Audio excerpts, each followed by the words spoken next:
I'm sure you guys just saw Logan Paul, KSI, and Mr. Beast just launched Lunchlies. That only they could kind of create, right? Like a lot of other creators just could not compete with that. Do they even care about it being healthier? There weren't no TikTok live streams. I know. All right, welcome back to the 1 Degree Shift. We have myself, we have Noah, and we have Mackenzie. Today, we've got a lot of amazing topics that we want to dive into, particularly in the social media space as to strategy, the way things are being leveraged, and some ideas that we can pull from that we can take into our own lives, into our own personal brands, into our own real brands, and go from there. But Noah, I know you've got an interesting one to kick us off with, so let's dive into that. 100%. I'm sure you guys just saw Logan Paul, KSI, and Mr. Beast just launched Lunchlies. Quite the most insane partnership I've definitely seen. I'd definitely love to get you guys' thoughts on it. Yeah, I agree. Did you see it coming, by the way? No, I mean, it's so interesting when you look at, like, Logan Paul and KSI's brand. It's so, like, different than, a Mr. Beast character.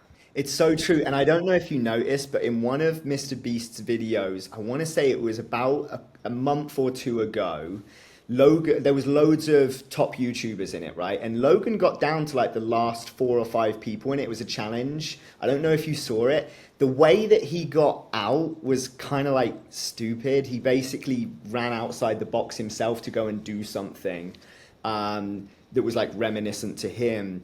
But like he could have won the challenge. He was down to like the last few. Either way, it was very evident that Logan was like one of the main characters in that show, in that episode, if you will. And I just wondered if that might have like been part of the development early stages of sparking ideas even between them, of like early conversations. How's Feastables going? How's Prime going? Oh, really good. Oh, we should team up on. I did wonder that at the time, in hindsight especially. But did you guys see like the bit that confused me, because I watched the live launch thing? The signal was crap. It was breaking in and out. I didn't know if that was on purpose or not.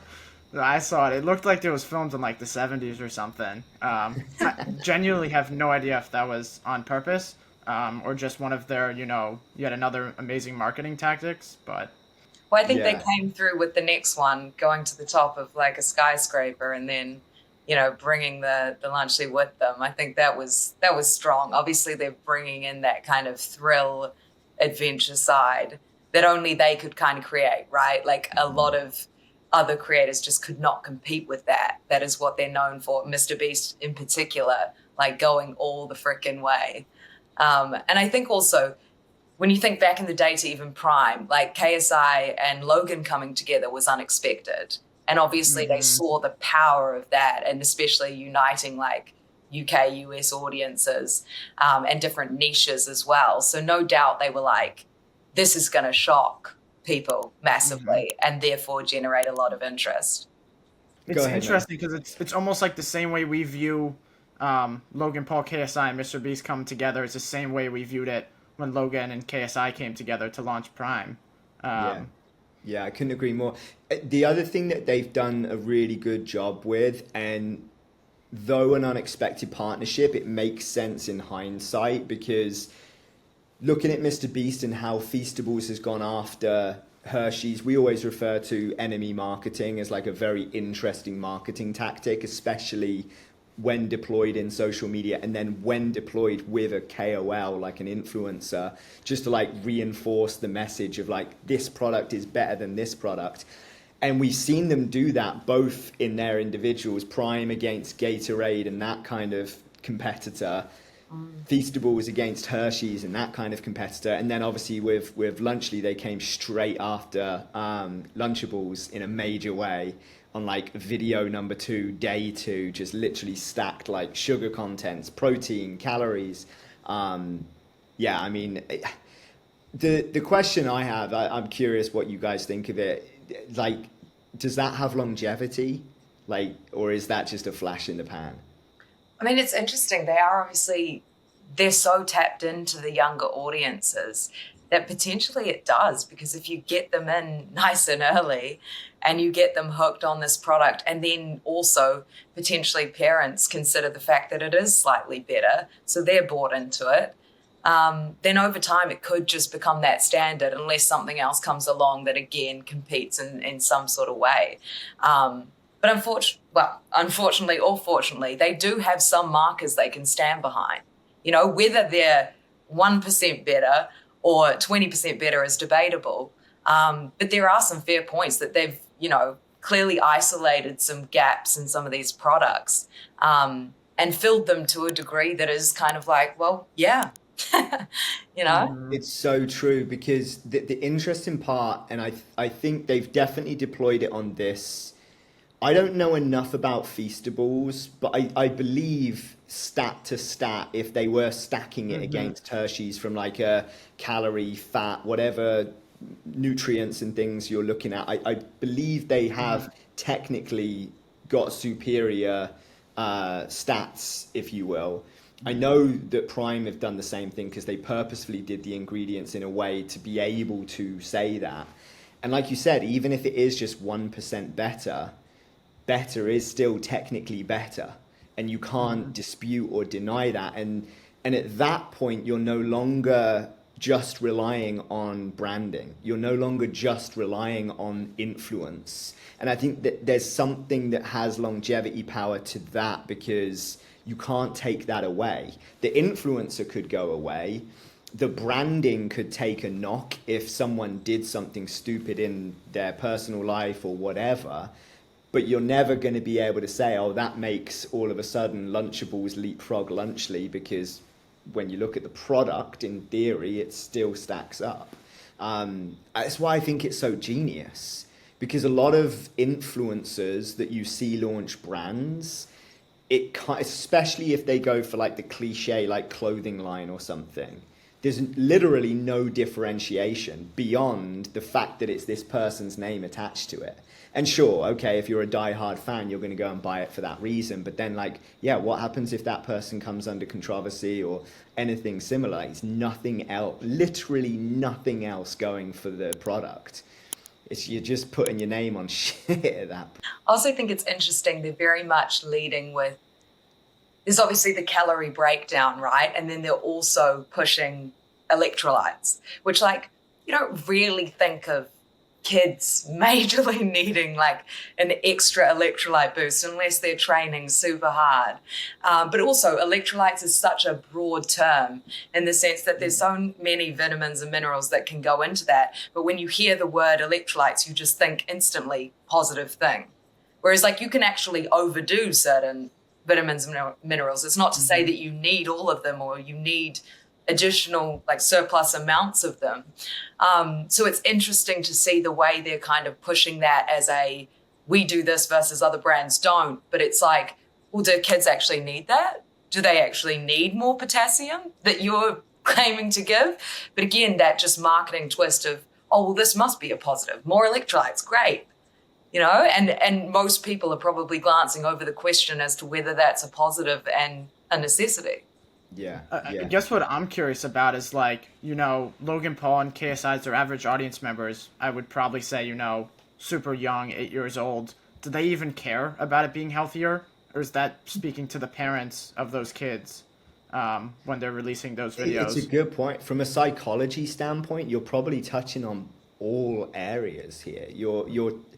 It's like they've backed into this and reverse engineered it and said, we're going to build a product in an industry that we know our target audience is based in, kids, in an industry that we know we can take a disruptive stance from a product standpoint in just beating them on ingredients and nutrition stats, and in an industry that we can then talk to parents and kids in a dual kind of pronged approach that, probably does touch on things that the kids care more about one moment and then things that their parents care more about in the next.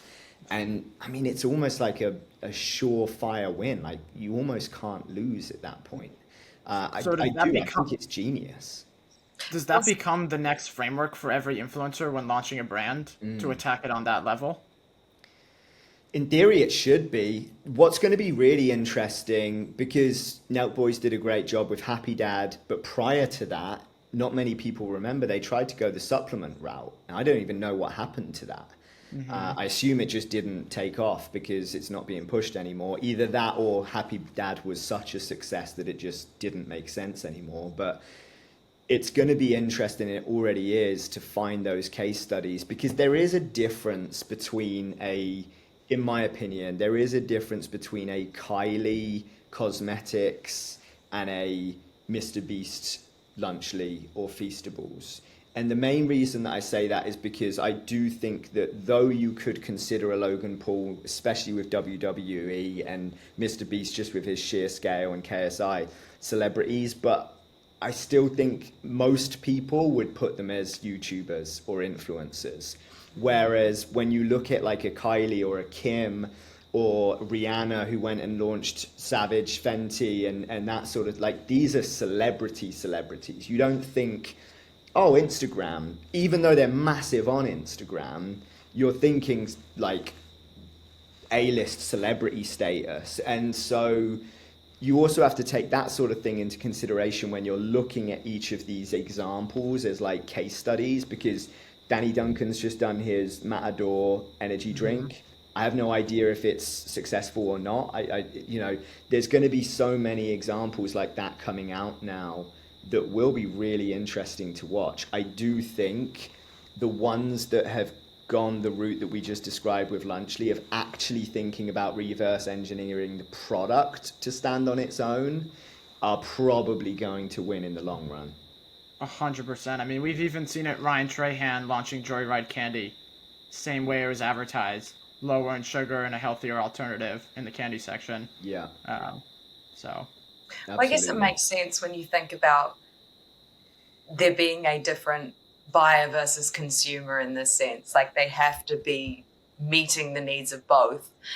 So you think when the kid puts it on the parents' radar, what are they going to go do? They're going to go search about it. And then probably the kid is going to say, yeah, mom, but it's healthier.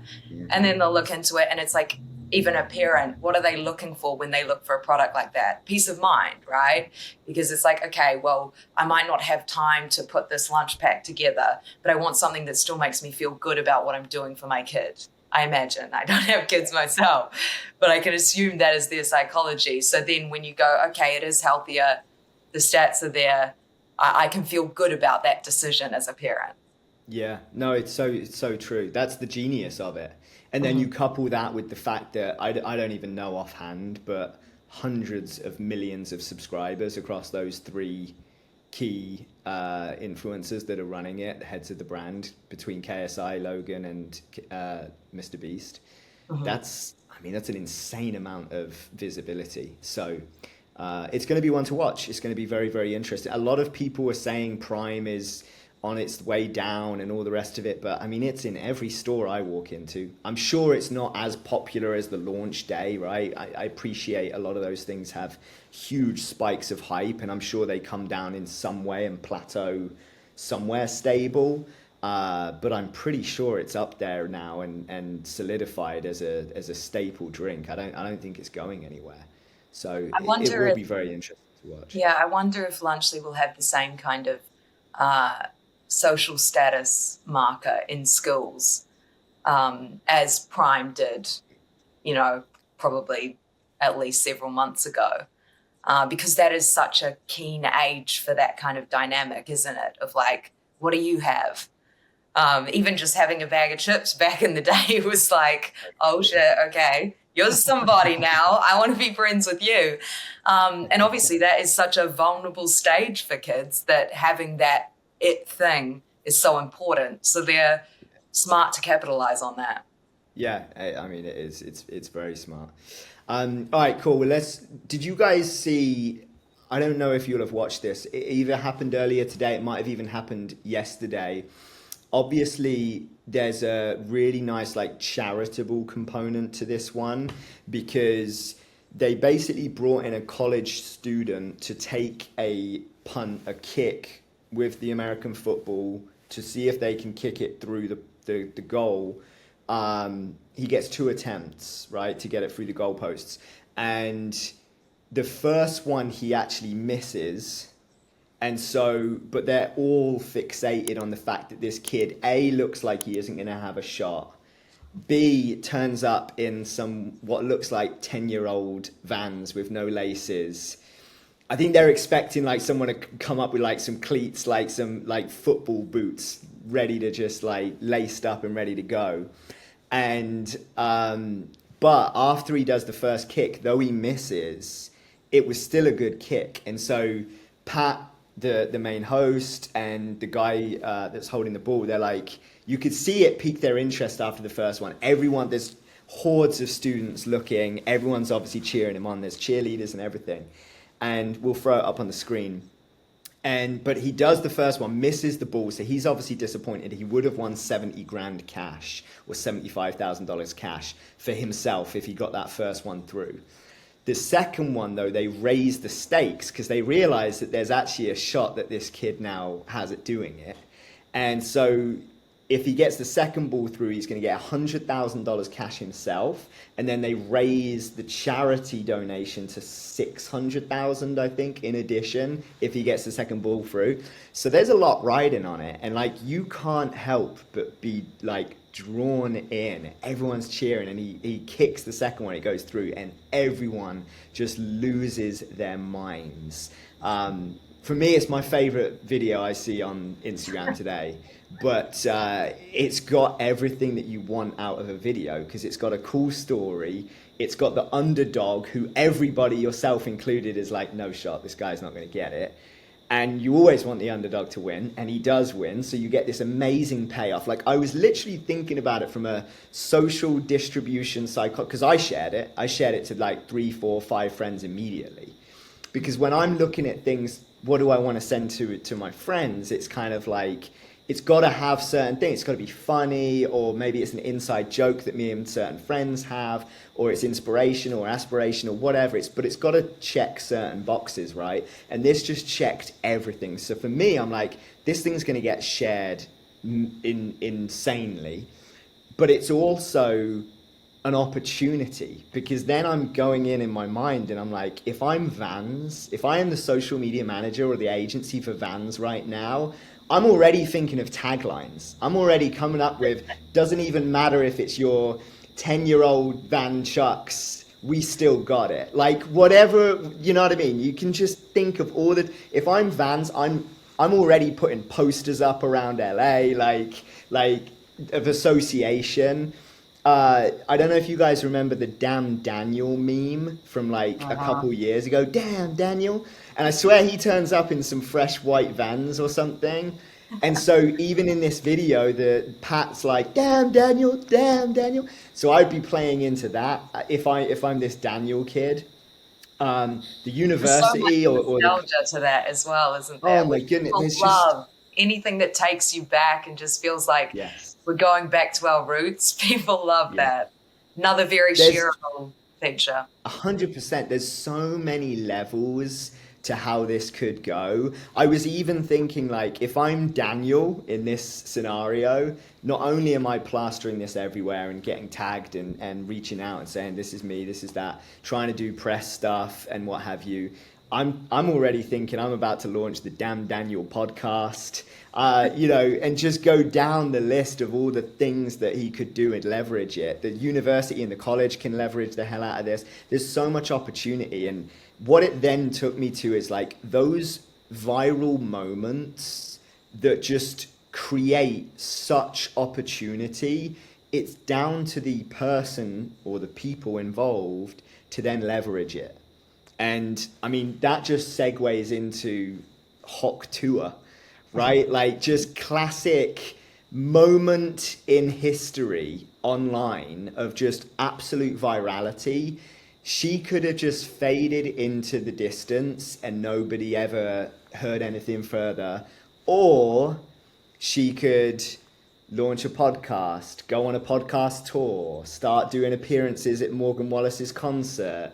Now just signed a deal with Kick, which is probably an 8-figure deal. Like, crazy when you think about it, but it's all off of this viral moment. Yeah, she did take her time though. she took several weeks to actually launch her social media platforms. I don't know if you guys would argue that that's paid off now because there was a bit more thought and foresight around it, but people were definitely thinking and saying, why isn't she here right now in the heat of this moment? Yeah, I remember the first platform I saw her on was X, and I know one of her first posts Elon Musk had actually retweeted, and overnight on X she was already a star there. Like, I think that post got 100 million views or something. Just absolutely like an insane day probably for her yet again. That is mind blowing. I do remember it took several weeks for people to even learn her name, and the irony of it now is it's obviously paid off. But would it be different if she'd leveraged it on day one? I don't know. I do think she was a little bit fortunate that the meme caught fire to the absolute extent that it did, because it really was still weeks down the line that it was still relevant. And you know how it goes. Sometimes those memes come and go quite quick. I mean, we watched Ocean Spray with Dogface, and he leveraged it, but I haven't seen anything from him since.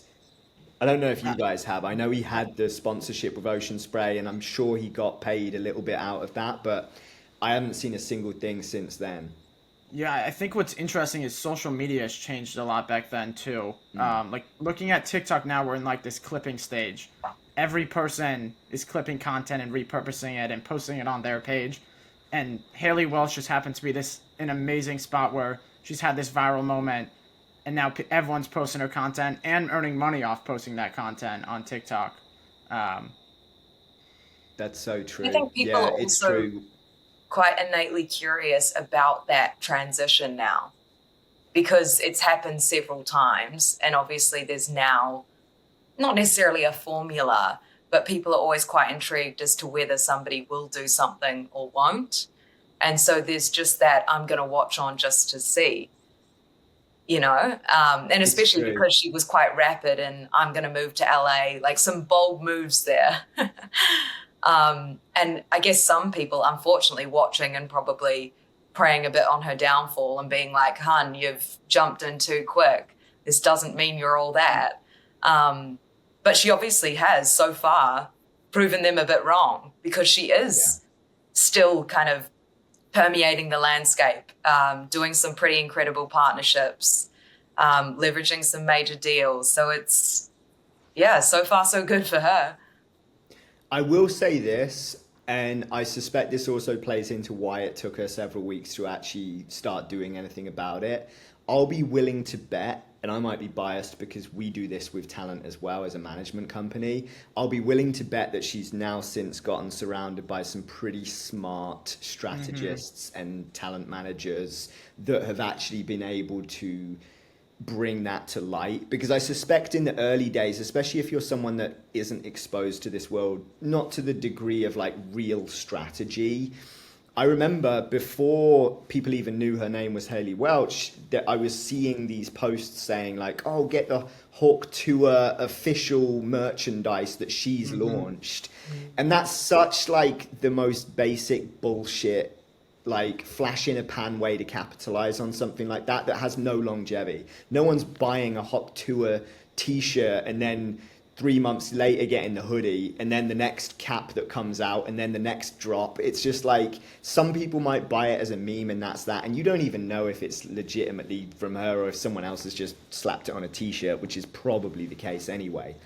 And so regardless of whether that was through her or not, the fact that she then started doing some, in my opinion, very strategically smart moves of certain podcasts that she would go on to, that started to say to me that she'd surrounded herself with a good team that knew what they were doing. And I suspect ever since then, she's found herself in a position where she can trust them and they're probably guiding her in the right direction. 100%. I think even the podcast angle for her was so crucial because you get to see who this girl is. Everyone on TikTok, you see this 30-second clip. It's a viral moment. But then these podcasts, she allows, to really tell her story and grow out her brand without even having her socials then. Yeah, 100%. Well, let's keep us moving. Kenzie, what did you bring to the table today? Yes, I have been highly engaged in what, at least if you're Australia based or close, you will know that at the moment, a guy named Ned Brockman is running essentially 100 miles a day for the next 10 days in an attempt to beat the 1,000-mile record. There's some guy back in, I think it was the 90s or something, who holds that record. So he's going after it. He's well known globally as well for running across Australia. He's got, I know, Sam, when you searched him up, you were like the classic mullet. He's got that look. He does kind of represent that just very classic, humble Aussie guy, hasn't been running for more than probably 4 years and is out there just getting after it. And honestly, just has that spirit of nothing will break me. Even if I don't get this record, I'm going to be up tomorrow still doing it. Even if I'm on 2 hours sleep, I'll be there running around this track. That's another thing I should mention. It is around a racetrack in Sydney. So that's another just factor to it that is, you can imagine, the ultimate challenge to be watching those lines for 18 plus hours, we're talking. And he's running overnight too. Yeah. That is crazy. Couldn't even imagine, like. What day is he on now? I think it's day 3. So he's still running. It's obviously now, it's 10 a.m. in Australia. So he's still running, been running overnight. I know there was some rain the other night, so he was deep in that. And even that, like, people are obviously asleep, warm in bed, hearing the sound of the rain on their roof and thinking Ned's out there running right now. And how's he filming this? Does he have a production crew with him, or it's huge? What's he doing? So they've got a live stream on TikTok, multiple angles. So you see, slightly more close-ups of Ned versus the whole stadium. Obviously, that big part of that is actually proving that he's doing it, because there are a lot of naysayers, haters saying that this is a con. There's no way he's running half laps. All people are coming out to say certain things. Then they've got Ned does updates on Instagram, so he'll do his stories. They've got, a videographer on site. They've probably got multiple, in fact, and photographer as well, doing it throughout. They've also got a smart component of this is they've got various sponsors, but they've got like roving reporters from like Mitre 10, which is kind of a DIY store here. So they've got some fun other characters that are documenting the updates, reminding people to donate to the cause, which is for homelessness in Australia. So they've got a bunch of different angles where you could be consuming this content on the run for as long as he's running, like most people are just keeping this up in real time, just watching as it all ensues. That's incredible. Yeah. It's such a smart way of doing something so polarizing that, dare I say it, regardless of the outcome, he's going to walk away with a massive positive, because he's now going to have been shared to exponentially more people than he otherwise would have been. And regardless of success on the challenge, everybody is going to still sit there and say, holy shit, that guy's a warrior. Whether he fails on day 3, 4, 5, 6, whatever, because I'm not going out there and running 100 miles a day, not even for one day. So, Exactly. it's really, I never want to back into those things where it's got like a really good cause attached to it and be like, oh, this is just a strategic ploy to get more followers on Instagram. But it's for sure one of the byproducts that's going to come with that sort of thing. And then you're just going to be able to leverage that. And, with social now, TikTok Live you mentioned, I know they're pushing live massively on TikTok right now. So that's probably a great way to reduce barriers of friction for people to donate, etc. The amount of clips they're going to be able to take from this is going to give them content for a long, long time across multiple different platforms, exposure, press. You could go For all on we and know, on. they're shooting a documentary right now as well. I wouldn't be surprised if that comes out later. And again, to your point, regardless of the outcome, that's going to be an incredible story, to see that pain in real time, to see where your head goes. I imagine it's an absolute emotional roller coaster for him, and then also the people around him. Yeah. Yeah, unbelievable. Yeah, I'm going to be really interested to see where that develops, because it creates so much intrigue. What's he do for food? Where's he go to the toilet? What do you know what I mean? Like, whenever is anyone up the whole time with him, or is there points where he's just running and it's just death silent because he's the only one even awake at that moment? Well, There's also so many like going for a world record. There's got to be kind of official people watching and marking how many laps he's done. So I know yesterday there was something, maybe it was the time or something was a bit off. So he finishes 160K or 100 miles and he's told you have to go back out and run a couple more. No. Yeah, because they got it a little bit off. So you can only I would- imagine, right? I would kick off. I'm like, you got one job. Count the laps, bro. Count the laps. That's it. No running involved. You could sit in a chair. Like, at least do that right. Exactly. Oh, man. They've I got would lose. two of those guys, because obviously one has to, I guess, sleep, then one's on, to keep up with it. Yeah. Yeah, It's awesome. That's so exciting. And you know, you mentioned obviously Australian, but at the same time, that sort of news is global, especially if it's a world record. So there's so many more things that he can do to leverage that as well. Because I imagine he's then going to be invited out to the UK to speak on BBC and out to the US to go on CNN and Fox. And there's just so much opportunity that lies on the other side of that. There's some really interesting characters that have done not necessarily similar to that, but similar in the sense of incredible challenges that have actually like launch padded them into success through social content brands. It just creates opportunity. I know Devon Levesque did the whole bear crawl walk from, I don't know how many miles actually, so I don't want to speak on it, but it was a crazy bear walk challenge that he did. And Gymshark got involved and so on, and that launch padded him, especially in the social media space. You got Ross Edgley in the UK doing crazy swimming and just these unbelievable challenges. Same thing, brands get behind them, social media opportunities come, press, documentaries, as you mentioned. I mean, you can go on, but yeah, it's such a new era for people doing those sorts of things. And that's why I was saying earlier, because in the past, in the 90s, this person that you said holds the record, there weren't no TikTok live streams. Like, I know. you know, Yeah, just so one photo of him running, and that's that. and no one knows his name because it was in the local newspaper, you know, in his little village in wherever. It's just a different game now, and it's Yeah. the interesting thing. Does that create? It certainly creates more opportunity. There's no doubt about that. But does it create more of an incentive? Like, if I'm Ned, what's the psychological challenge that you're overcoming, or the incentive in comparison to the guy that did it in the 90s?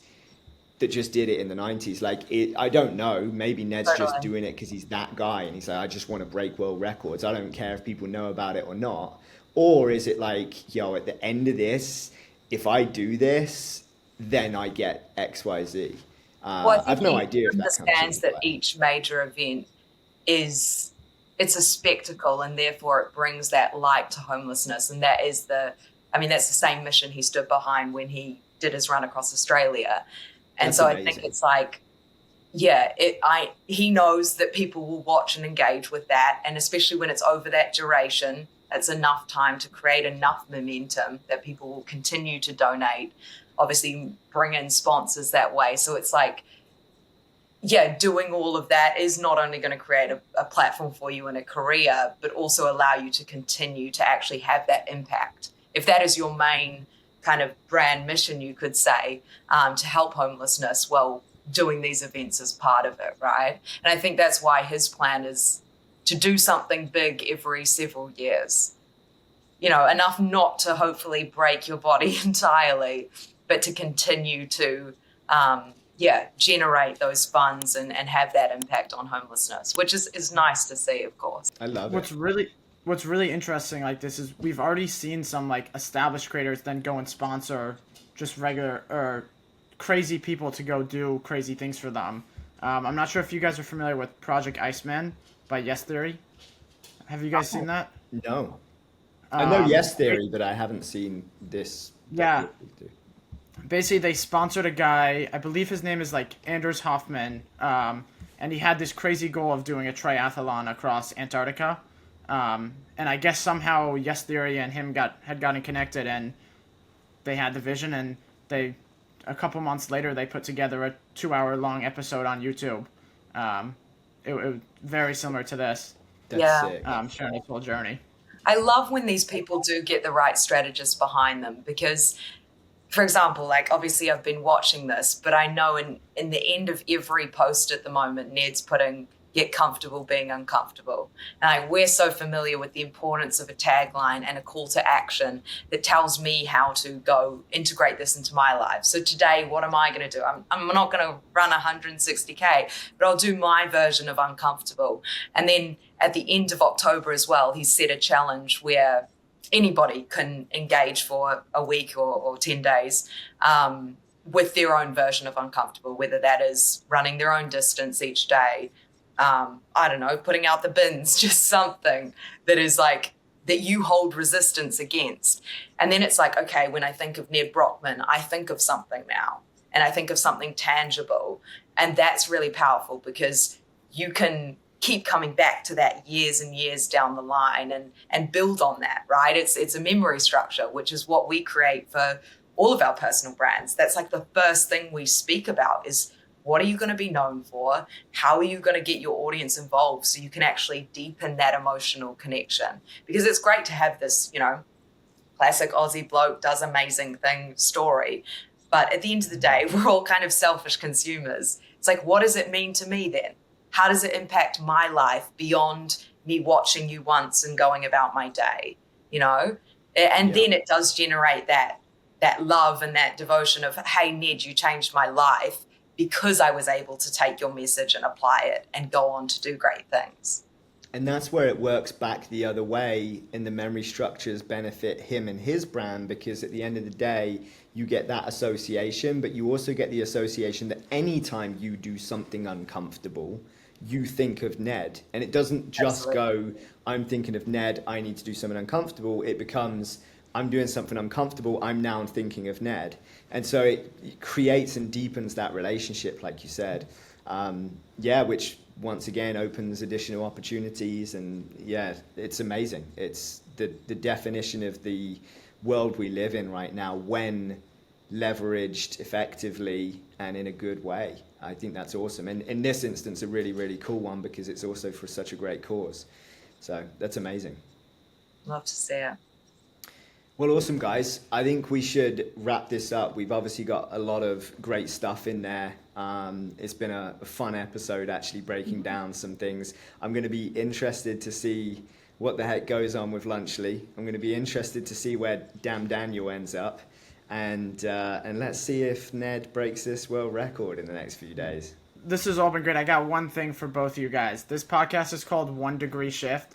If there's any brand that you've seen that's done a really good job with a 1 degree shift, are there any that come to your minds with that? That's a great question. I love it. On the spot, I'm trying to think because I want to, where my mind is, I'll go with where my mind's going actually, because otherwise it's going to take me ages. The one I'm looking at is Meta. And the reason I'm looking at Meta is because I literally just did a video today on Zuck, and the 1 degree shift that he's undergone has been more of like a 90 degree shift. And his personal brand has taken such a positive turn in a really smart way, in my opinion. And I've been reading a few articles that have supported this, but it's so interesting to see. He also, as of today, recording this pod, flipped Jeff Bezos for now officially the second richest man in the world.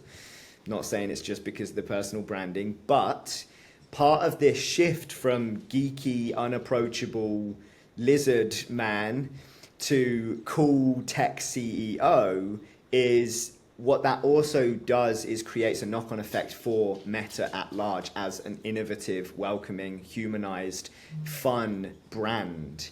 And so it can only play in their favor. And I would definitely say the trajectory that he's on now, I mean, you've seen it with Elon Musk as well. Like, he goes on Joe Rogan and lets him shoot his Cybertruck with his bow and arrow, and then he goes and puts a man on Mars, and like they're almost seen as cool people now, and that becomes part of the brand towards why you want to buy a Tesla or why you want to support SpaceX, and in this instance why you want to get involved with what Meta are doing, because previously it was considered just Facebook or these standalone companies, but now they're launching this new glass partnership, glasses with Ray-Ban.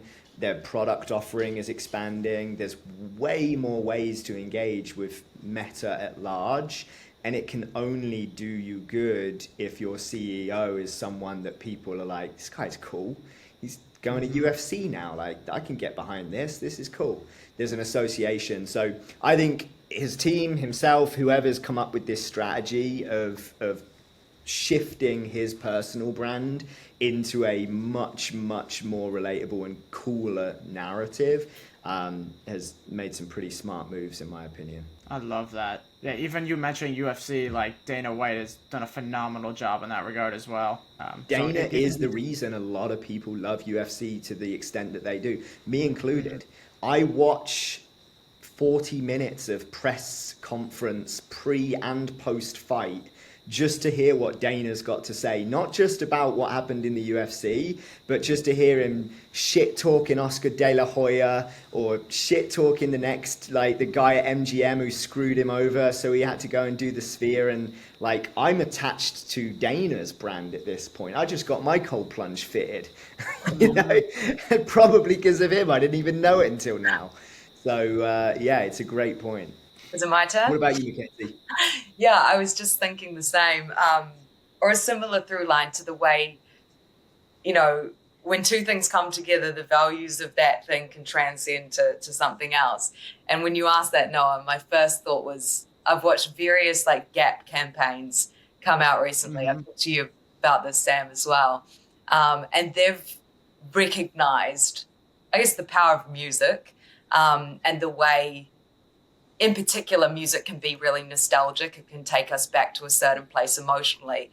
But Gap also has that place in our hearts. Often, you know, we were dressed in it as a child, or it was kind of that, maybe more 90s, early 2000s brand. That's where it kind of, had its hold more so than, you know, where we are now. And they've done some strategic celebrity collaborations, but then also used just classic historical hits, and done some very like dance centric campaigns, and that's really just brought them back into the center of the cultural zeitgeist, which is amazing because I don't think they were on really anyone's radar for a while. But using people like Troye Sivan and Tyler, and interestingly, they could have chosen their music to go with, but they didn't. And that is even a smart move of making it almost bigger than even those artists. And again, just making it this nostalgic moment.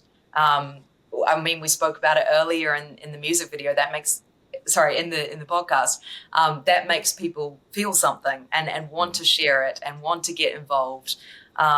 So again, just some smart moves coming out of that brand, I feel. I love that. Love that. Cool. Well, awesome, guys. Thanks for tuning in. That was brilliant. I look forward to the next one, and we will catch you there. Sweet. Take care. Bye-bye. Fun.